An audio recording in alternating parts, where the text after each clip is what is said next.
Assalamualaikum Football United, ringan amatiran ala gua. News update, ada beberapa kabar, nggak banyak. Sekaligus nanti gue juga tanggapin kabar-kabar tersebut. Seperti biasa, akan gue kembalikan. Ada rumor, ada gosip, ada juga update. Mau percaya, mau nggak, terserah Sobat Football United ya. Kabar pertama ini dari The Athletic. Ada beberapa yang menulis di sana, Dermot Corrigan dan juga David Ornstein dan juga yang lain-lain. Ini gue ambil judulnya aja dan juga paragraf pertama, kalau Joe Felix ini memiliki ketertarikan atau diminati oleh klub dari Premier League dengan status pinjaman, total paketnya 21 juta euro ini yang diinginkan oleh Atletico Madrid, dan ini juga yang menghambat proses peminjaman dari Joe Felix yang kabarnya diminati oleh Arsenal dan juga Manchester United tentu saja. Chief Eksekutif Miguel Angel Gilmarin di awal Desember mengatakan kalau Joe Felix ini merupakan investasi terbesar dari klub yang pernah dibikin. Tentu saja Joe Felix ini didatangkan dari Benfica dengan harga yang sangat mahal. Pemain muda potensial, skillnya bagus, yang memiliki hubungan yang semakin buruk dengan Diego Simeone. Manchester United terus dikaitkan dengan Joe Felix. Tentu saja setelah kegagalan mendatangkan Cody Gakpo, Manchester United butuh pilihan lagi untuk lini depan, apakah itu sayap serang maupun juga posisi striker. Tapi menurut gua, melihat situasi dari Cody Gakpo contohnya, ada banyak kabar kenapa kok Cody Gakpo gagal atau Manchester United ini tidak bergerak untuk mendatangkan Cody Gakpo, sekalipun sudah banyak tanda-tanda positif. Agen yang sama, artinya agen dari Erik ten Hag dan juga Cody Gakpo yang sama-sama agen mereka sama ya. Terus Cody Gakpo juga sudah ada komunikasi dengan Erik ten Hag. Erik ten Hag nampaknya juga secara serius meminati Cody Gakpo. Cody Gakpo juga sudah sering memberikan pertanda kalau dia juga terbuka untuk pindah ke Manchester United, tapi klub tidak melakukan pergerakan. Ada yang mengatakan ya memang Manchester United mencari penyerang murni, tapi di sisi lain juga banyak pendapat yang mengatakan kalau keadaan finansial dari klub Manchester United ini nggak bagus. Kenapa? Ada dua hal, seperti biasa dua hal. Nomor satu adalah Manchester United ini sudah over budget di musim panas kemarin, sudah menghabiskan uang terlalu banyak dari yang direncanakan. Itu nomor satu. Nomor dua tentu saja proses penjualan dari Manchester United. Ada kabar kalau Glazer tidak menyetujui pengeluaran yang lebih banyak lagi, khususnya di bulan Januari, apapun alasannya, karena konsentrasi mereka saat ini adalah melepas klub. Dan mereka juga melihat sekarang Manchester United katakanlah memang dalam masa yang sulit, butuh amunisi baru khususnya di lini depan. Tapi mereka juga melihat ya mereka bukan sosok favorit di mata fans, di mata klub, dan elemen-elemen lainnya, sehingga mereka berpikir untuk apa mereka harus mengeluarkan budget lebih dari yang sudah direncanakan untuk mendatangkan pemain baru. Sehingga ya Manchester United dengan kondisi finansial yang memang sangat-sangat kering di bursa musim dingin kali ini gagal mendatangkan Cody Gakpo. Dan menurut gue juga kalau seandainya harga peminjaman dari Joe Felix menurut gue 21 juta menurut gue ini sangat tinggi. Manchester United juga nampaknya sih kecil kemungkinan menurut gue untuk bisa mendatangkan Joe Felix, kecuali ada terobosan-terobosan lain ya, mungkin sistem pembayaran atau mungkin harga yang bisa dinegosiasikan, karena sang pemain sendiri ini kan juga tidak ingin lagi berada di Atletico Madrid, sehingga bisa saja ini menjadi peluang adanya negosiasi tersebut. Dan fakta lainnya, bagaimana Jorge Mendes, agen yang sama dengan Cristiano Ronaldo, menurut gue juga mungkin ada upaya untuk menjaga hubungan baiknya dengan klub, termasuk juga Manchester United setelah apa yang terjadi dengan Cristiano Ronaldo, sehingga dia juga mungkin akan membantu mengusahakan Joe Felix ini datang ke Old Trafford. Sekali lagi itu bisa saja terjadi dengan status pinjaman, walaupun sekali lagi menurut gua harganya cukup mahal ya untuk pemain dengan status pinjaman. Kabar lainnya ini gua ambil dari Center Devils, diambil dari beberapa sumber.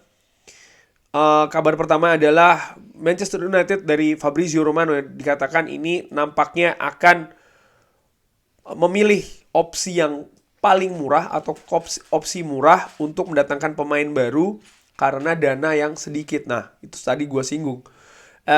mungkin peminjaman dengan biaya pinjam yang murah ataupun juga membeli pemain dengan harga yang murah ataupun bahkan tidak mendatangkan pemain sama sekali ini juga bisa, dan menurut gua ini akan menjadi tantangan yang besar bagi Erik ten Hag. Dirumorkan ini Manchester United dan Bayern Munchen telah atau berminat mendatangkan gelandang Red Bull Leipzig Dani Olmo. Wow, ini menurut gua kalaupun iya tidak akan terjadi di bulan Januari. Sekali lagi kenapa? Uangnya nggak ada. Dusan Vlahovic dikabarkan ini selalu diminati oleh Manchester United, tapi Fabrizio Romano mengatakan nampaknya Juventus tidak akan menerima struktur pinjaman untuk Dusan Vlahovic, karena mereka telah menginvestasikan 80 juta setahun yang lalu. Sangat tidak mungkin menurut gue pemain yang baru datang setahun yang lalu tidak ada masalah sama sekali di Juventus, pemain yang bagus. Menurut gue faktanya adalah Manchester United ini terlambat mendatangkan Dusan Vlahovic, pemain yang direkomendasikan oleh Ralf Rangnick setahun yang lalu, tapi Manchester United tidak bergerak. Dan menurut gue dengan situasi finansial yang kering saat ini ditambah lagi dengan situasi Dusan Vlahovic di Juventus yang ya menurut gua Juventus juga akan berusaha untuk menahan kepergian dari Dusan Vlahovic apalagi di tengah musim seperti ini, sehingga peluangnya akan sangat tipis, realistis saja sih menurut gua ya. Kabar lainnya tentang Enzo Fernandez dari Fabrizio Romano masih bisa saja menjadi opsi bagi Manchester United kalau tidak ada, tapi peluangnya untuk datang di bulan Januari ini tidak ada untuk Manchester United. Pembicaraan dengan Chelsea terus berlanjut. Tentu saja peluang itu tidak ada karena situasi ekonomi atau situasi finansial. Sekali lagi ini memegang kunci mendatangkan pemain dari sisi dari cara pembelian maupun cara peminjaman butuh uang, dan mendatangkan pemain di bulan Januari itu biasanya harganya mahal karena pemain-pemain tersebut menjadi pilar dari masing-masing klub, dan ini tengah musim. Klub juga harus mencari penggantinya kan, dan ya dengan situasi ekonomi atau finansial Manchester United saat ini menurut gue peluangnya sangat kecil. Peluang itu ada dengan dua syarat, artinya Enzo Fernandez tidak kemana-mana di bulan Januari ini, dan faktor nomor dua adalah pemilik baru dari Manchester United nanti datang dan akan menggelontorkan atau menginvestasikan budget lebih untuk musim panas. Kalau itu terjadi, Manchester United punya peluang untuk mendatangkan Enzo Fernandez. Tapi kalau tidak, ya kalau Chelsea bergerak di Januari ini, ya Enzo Fernandez akan ke Chelsea menurut gue. Kabar lainnya, Harry Maguire belum akan meninggalkan Manchester United bulan ini, tapi tentu saja akan ada pembicaraan yang dilakukan dengan Erik ten Hag tentang masa depannya di musim panas. Fabrizio Romano bahkan menambahkan kalau ada kemungkinan yang serius dia akan meninggalkan Manchester United di musim panas. Menurut gue peluang itu bisa jadi besar. Kenapa? Dua hal. Nomor satu, dari sisi pemain sendiri. Euro akan segera datang. Harry Maguire pilar saat ini di lini belakang Liga Inggris. Di tim nasional Inggris.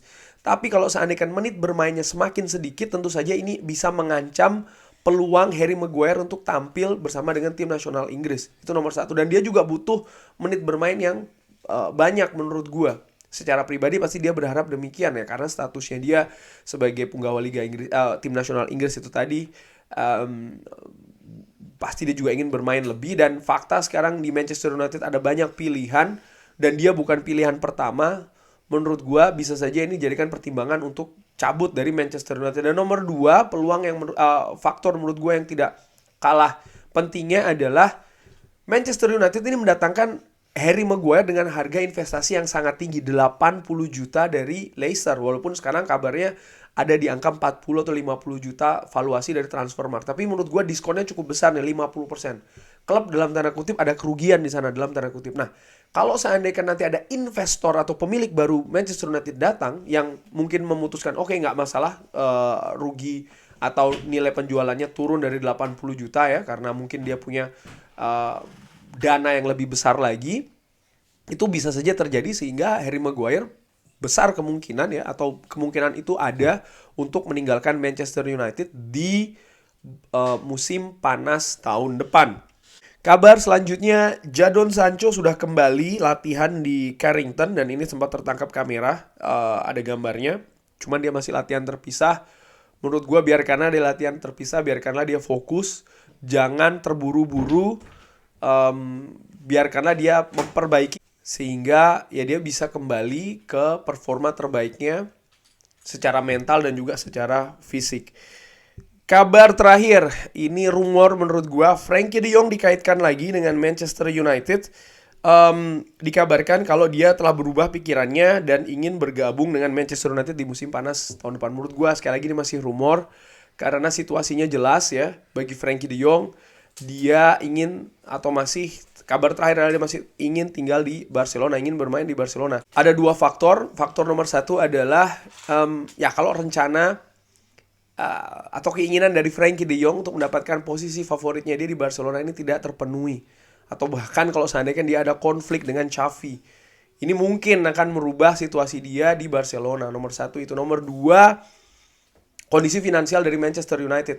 Harga dari Frenkie de Jong itu tidak murah, musim lalu 85 juta, dan bukan tidak mungkin akan sama atau bahkan lebih tinggi lagi. Jadi Manchester United juga harus mempersiapkan dana yang besar untuk mendatangkan Frenkie de Jong. Tanpa itu semua menurut gua, dua faktor itu, dan itu secara bersama ya, itu tanpa dua faktor itu secara bersama menurut gua kecil kemungkinan Frenkie de Jong akan datang ke Manchester United. Walaupun ringan amatiran, kalau menurut gua melihat Frenkie de Jong merupakan salah satu pemain kualitas luar biasa yang bisa menjadi pilar yang sangat bagus di lini belakang Manchester United untuk meningkatkan kualitas lini tengah, utamanya untuk pemain dengan posisi nomor 6. Kurang lebih demikian. Terima kasih sudah menyaksikan. Ada tanggapan, ada komen, bisa drop seperti biasa di kolom.